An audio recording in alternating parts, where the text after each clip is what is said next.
This is chapter 1 from my book, Starting Strength Basic Barbell Training. First chapter is entitled Strength, Why and How.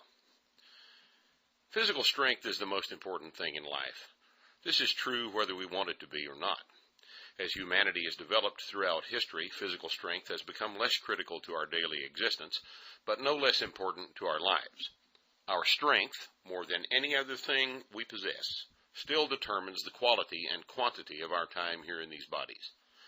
Whereas previously our physical strength determined how much food we ate and how warm and dry we stayed, it now merely determines how well we function in these new surroundings we have crafted for ourselves as our culture has accumulated.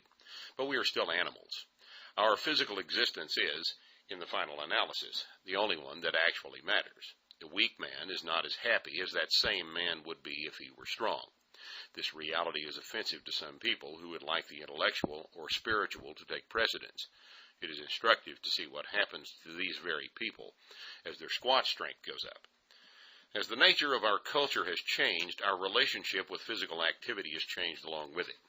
We previously were physically strong as a function of our continued existence in a simple physical world. We were adapted to this existence well, since we had no other choice. Those whose strength was adequate to the task of staying alive continued doing so. This shaped our basic physiology, and that of all our vertebrate associates on the bushy little tree of life. It remains with us today. The relatively recent innovation, known as the division of labor, is not so remote that our genetic composition has had time to adapt again. Since most of us now have been freed from the necessity of personally obtaining our subsistence, physical activity is regarded as optional. Indeed it is, from the standpoint of immediate necessity. But the reality of millions of years of adaptation to a ruggedly physical existence will not just go away because desks were invented. Like it or not, we remain the possessors of potentially strong muscle, bone, sinew, and nerve, and these hard-won commodities demand our attention. They were too long in the making to be just ignored, and we do so now at our peril. They are the very components of our existence, the quality of which now depends on our conscious, directed effort at giving them the stimulus they need to stay in the condition that is normal to them. Exercise is now that stimulus.